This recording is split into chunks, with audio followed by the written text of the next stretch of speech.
আচ্ছা, তোমার নাম কি? রনক। কোন ক্লাসে পড়ো? 2A। তুমি কোন স্কুলে পড়ো? বিদ্যালয়। আচ্ছা, রনক এখন আমাদের সবার উদ্দেশ্যে বিনোদন দেওয়ার জন্য একটি গান পরিবেশন করবে। শুরু করো।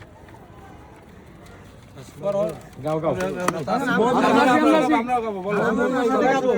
মধু হই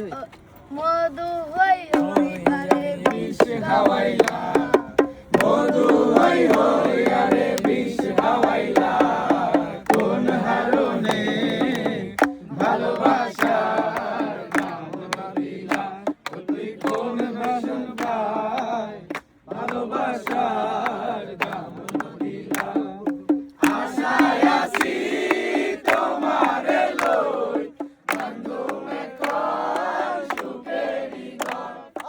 আশায় আছি তোমারে লই, বন্ধু মেকর সুখেরি ঘর। সুখের বদলারে দুঃখ দিলা। গাও গাও গাও।